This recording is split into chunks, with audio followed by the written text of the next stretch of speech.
Silakan Mas Priyo. Ya, Pak Tito, kita ingin masuk ke yang kedua ya. Silakan. Pembicara kedua Pak Gatot Aryono, beliau tentu akan terkait dengan regulasi eksekusi.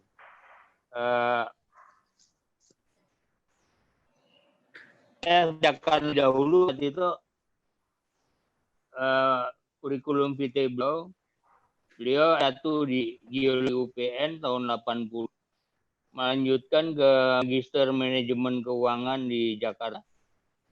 Kemudian Diplom École des Mines de Paris di Prancis tahun 2002. Oke,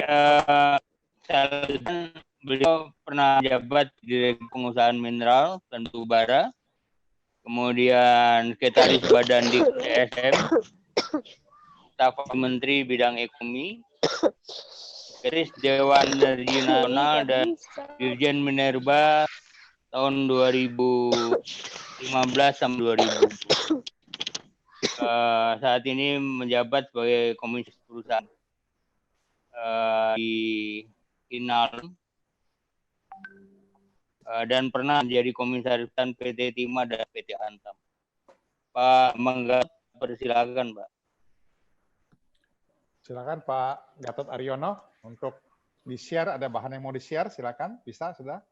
Ya, terima kasih Pak Priyo, Pak Toto dan Pak Tito, serta Bapak-Bapak penjara dan peserta webinar. Terima kasih atas undangannya untuk ikut acara ini. Sil, tolong. Sil? Halo? Iya, Pak.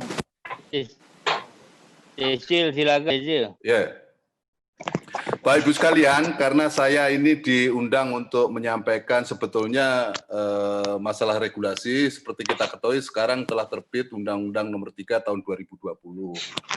Dan pada saat ini tentunya pemerintah telah sedang atau menyiapkan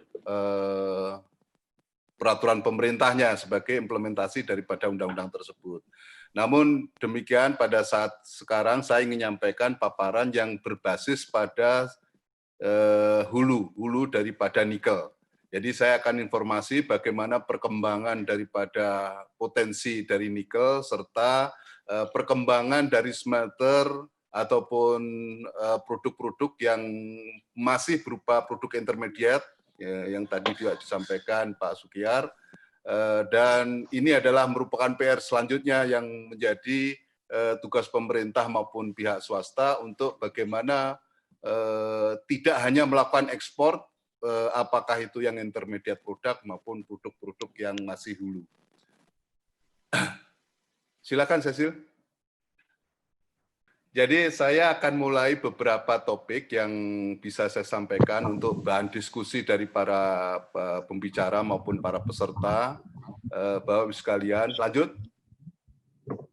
Jadi ada beberapa hal yang ingin saya sampaikan dari mulai potensi, terus produksi nikel Indonesia, peningkatan nilai tambah nikel, perkembangannya seperti apa, kemudian strategi kebijakan peningkatan nilai tambah di dalam negeri, dan upaya untuk mendorong peningkatan nilai tambah mineral di dalam negeri. Lanjut.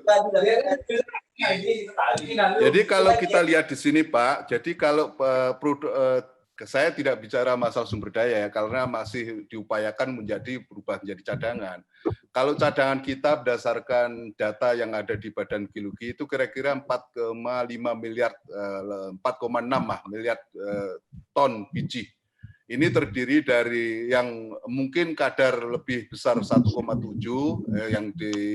yang bisa diproses tadi RKEF itu, kemudian sekitar 930-an juta ton.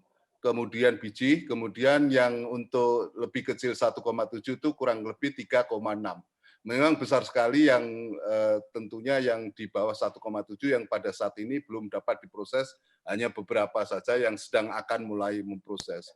Dan kalau kita lihat dari cadangan nikel berdasarkan basis teknologi pemurnian, yang 0,9 sampai 1,5 ini kurang lebih untuk proses hidrometalurgi, ini mungkin cadangannya 1,7 yang tadi saya sampaikan ke 1,7 miliar, kemudian yang lebih besar 1,51 yang untuk pirometalurgi ini adalah 2,6 miliar.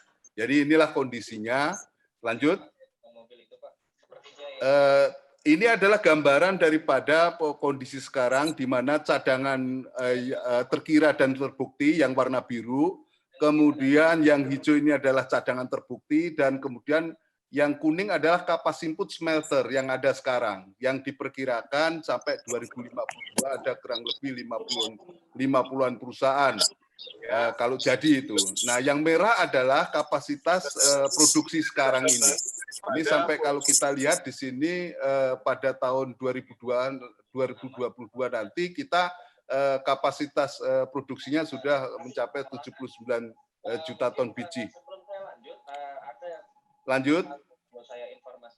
Nah, ini adalah untuk proses teknologi yang hidrometalurgi, di mana tadi masih kecil di cadangan, tetapi memang kalau resource-nya sangat besar sekali.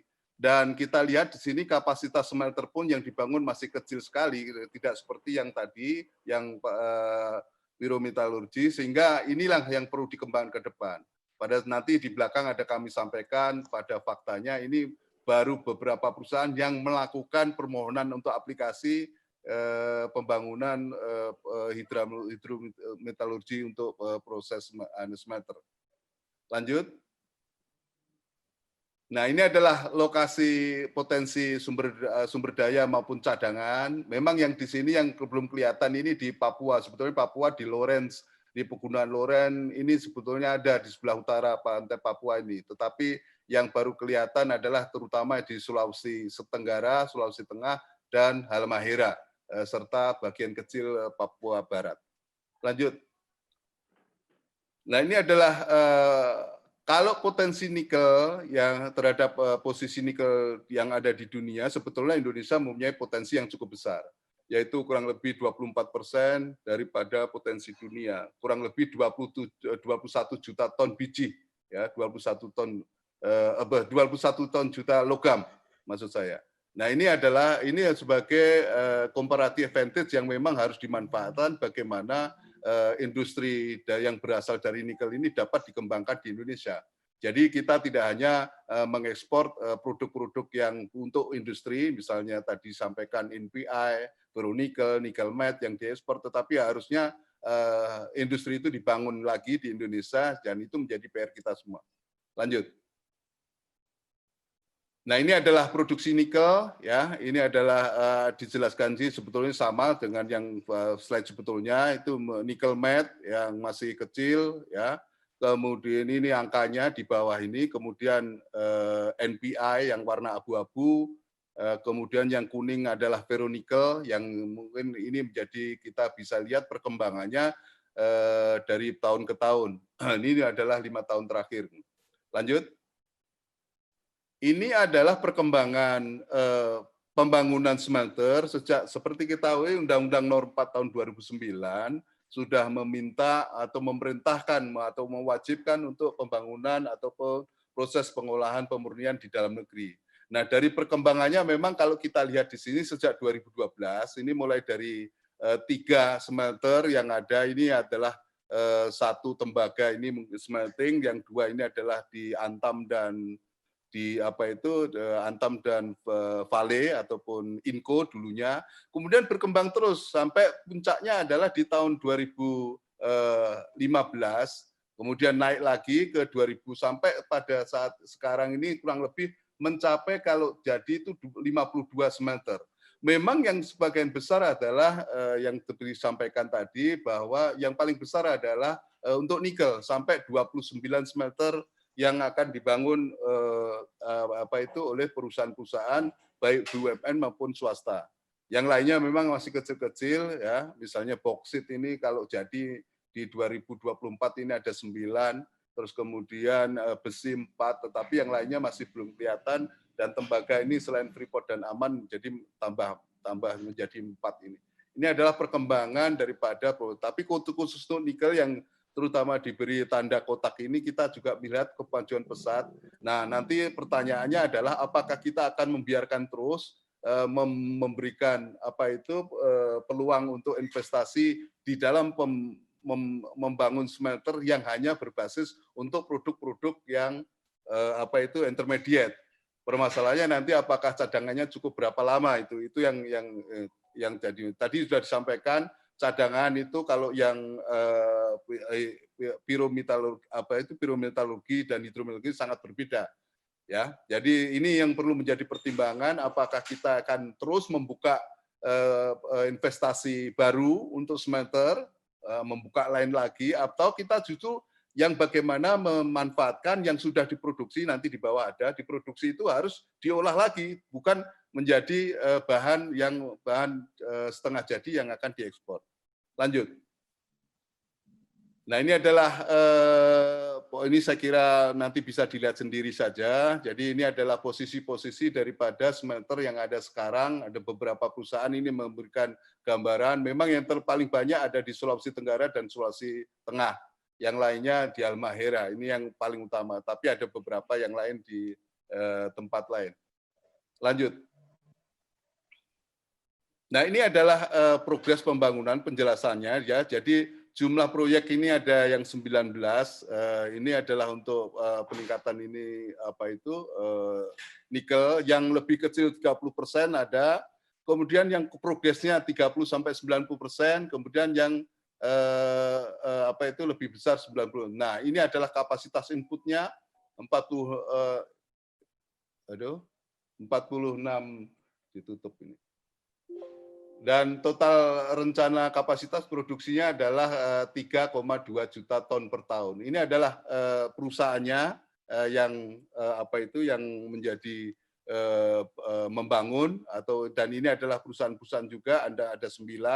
Terus kemudian yang kemajuannya lebih dari antara 30 sampai 90% ada 9, dan 15 proyek mengalami kesulitan pendanaan untuk penyelesaian. Ya, ini yang terjadi antara lain akibat COVID, antara lain akibat macam-macam. Jadi begini, pada saat 2015-2014 memang terjadilah pada waktu itu pemerintah mempertimbangkan apakah membangun tanpa ataupun melakukan ekspor biji. Pada waktu itu memang ada masalah permintaan dari aneka tambang, daripada perusahaan-perusahaan yang mana bahwa biji yang diekspor itu termasuk sebagai bagian daripada untuk pembangunan. Namun saya katakan pada waktu itu juga bahwa itu kemungkinannya kontribusinya sangat kecil, sehingga kalau hanya mengandalkan ekspor saja itu akan sulit sekali, karena memang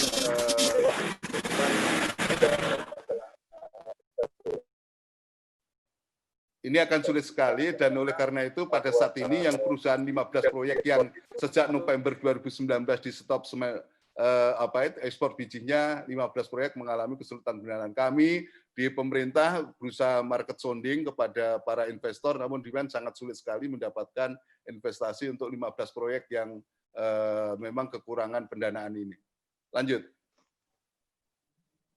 Dan ini adalah tadi saya kira ini produk-produk dari nikel, saya kira ini sudah disampaikan Pak Sukyar tadi di depan. Saya kira lanjut saja. Ini adalah sama sebetulnya yang disampaikan Pak Sukyar tadi. Jadi pohon industri yang industri yang biru ini baru ada yang sudah ada di Indonesia, tetapi yang merah-merah ini adalah yang tugas kita, termasuk yang untuk yang lateritic ore ini. Ini adalah kita baru memproduksi NPI, ekspornya 184.000 ton, domestiknya 442, kemudian ferronikel dan nickel matte. Kemudian ini menjadi stainless steel slab, stainless steel high NRC, kemudian yang ini ada CRC. Dan ini adalah yang biru-biru ini baru kita mulai, kemudian yang merah, yang ini yang memang harus kita juga upayakan pemerintah bagaimana membangun, karena ini investasinya saya kira cukup besar, dan mungkin kalau diminta mungkin yang mampu ini adalah mungkin BUMN. Kalau pemerintah sendiri saya kira akan sulit sekali. Ini adalah gambaran daripada apa yang dari cadangan biji tersebut dikembangkan. Ini adalah yang dari untuk proses pirometalurgi, yang ini hidrometalurgi. Jadi memang sangat berbeda jauh. Yang Piro sudah berkembang baik dan bahkan produksi baja stainless, tetapi yang ada beberapa yang belum, tetapi yang untuk yang di bawah memang belum. Ada beberapa perusahaan yang sudah melakukan aplikasi, tetapi belum mulai produksi. Lanjut. Nah, ini adalah gambaran yang ingin saya sampaikan. Ini pentingnya adalah ini adalah produk-produk kita yang ada di Indonesia, tetapi yang masalah adalah ekspor 2019 dan surplus 2019. Ini kalau seperti ini tetap saja added value yang optimal itu tidak dicapai di Indonesia karena kita ekspornya baru produk intermediate. Harusnya memang betul ini harus dikembangkan lagi menjadi industri yang lebih hilir lagi sehingga manfaat ataupun loncatan added value-nya sangat besar sekali. Ini adalah surplus dan ini menjadi ekspor. Ini adalah menjadi ekspor ke kita yang memang nilainya menjadi devisa kita, tetapi tetap saja ini tidak optimal. Dan tujuan kita saya kira tidak seperti ini. Maka itu tadi saya sampaikan, apakah kita akan terus membuka investasi baru untuk RKF ataupun untuk biro metalurgi, atau kita stop dulu sebelum ini bisa diserap diproduksi di Indonesia. Kalau tidak, kita ekspornya hanya seperti ini aja, dan ini mesti tidak optimal. Dan yang mendapat keuntungan negara-negara seperti Cina, Jepang, dan sebagainya, yang mendapatkan added value yang lebih besar karena dia sampai industri yang lebih hilir lagi. Ini adalah menjadi PR kita. Memang permasalahannya adalah tidak teknologi tadi saya sampaikan juga, disampaikan Pak Sugarjo, teknologi itu kita biasanya memang masih beli ya. Jadi kalau nggak beli itu ada dua kemungkinan, bisa dibeli atau tidak sama sekali. Kalau dibeli biasanya mahal sehingga kebijakan pemerintah akhirnya yang dikalahkan, ada insentif-insentif macam-macam dalam rangka untuk bagaimana mengimbangi capex yang sangat tinggi sekali. Capex yang sangat tinggi, kalau nggak diimbangi dengan insentif, mesti akan nggak ekonomis. Nah, oleh karena itu ini menjadi PR kita semua, bagaimana teknologi itu kita bisa miliki. Teknologi pemrosesan yang apakah di level yang hanya yang intermediate, karena di intermediate ini juga teknologinya juga tidak impor, termasuk yang industrialisasi hasil daripada intermediate. Ini yang menjadi PR kita. Kalau kita bisa bisa membuat teknologi sendiri, tentunya menjadi keunggulan kita, comparative advantage kita untuk bagaimana memproses yang semua sampai optimal. Ini adalah PR kita yang ingin saya sampaikan bahwa kita mempunyai tugas untuk bagaimana lebih hilir. Nah, kalau tidak ya kita akan sebegini terus dan orang masuknya adalah pada level-level smelter yang masih di awal. Gitu. Lanjut. Nah, ini adalah ya. Ini adalah kita ya. Jadi ini adalah strategi kita, strategi kebijakan. Jadi bagaimana mulai dari eksplorasi, karena bagaimanapun juga tadi keterbatasan cadangan ataupun resource kita harus bagaimana mengeksplorasi. Banyak yang kita belum eksplorasi secara detail, terutama di daerah Papua atau ke daerah Maluku, ke Provinsi Maluku. Kemudian terhambatnya kegiatan eksplorasi ini kita ketahui, kita pada tahun-tahun dekade sebelum ini kita mengalami kesulitan eksplorasi karena dana eksplorasi yang masuk ke Indonesia dari nasional, apalagi nasional, internasional itu sangat kecil, tidak ada 1% dari budget dunia. Penerapan teknologi informasi, kemudian yang peningkatan nilai tambah ini tetap saja kebijakan kita mewajibkan pengolahan pemurnian untuk benda logam. Kemudian harus ada pembatasan ekspor produk yang belum dilakukan pemberian jangka waktu yang luas yang sesuai dengan untuk memberikan insentif bagaimana perusahaan itu bisa membangun secara integrated dari mulai penambangan sampai kepada pengolahan pemurnian. Lanjut.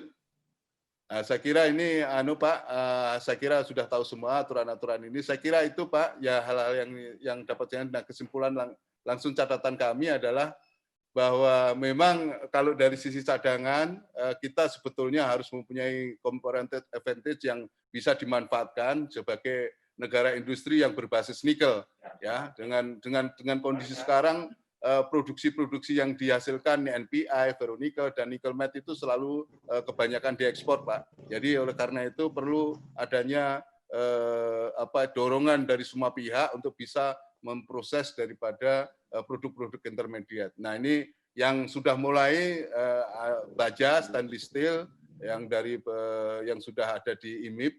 Kemudian implementasi kebijakan, saya kira kita kalau nikel saya kira cukup besar hasilnya. Tadi sudah saya sampaikan ada kurang lebih 52 rencana pembangunan smelter, walaupun 15 diantaranya gagal. Ya, terus selanjutnya pemerintah tentunya sesuai dengan undang-undang yang ada maupun undang-undang yang mengalami perubahan itu juga masih tetap peningkatan nilai tambah di dalam negeri. Mungkin itu Pak Priyo, Pak Toto, dan Pak Tito yang dapat kami sampaikan sebagai pengantar untuk diskusi. Terima kasih. Wassalamualaikum warahmatullahi wabarakatuh.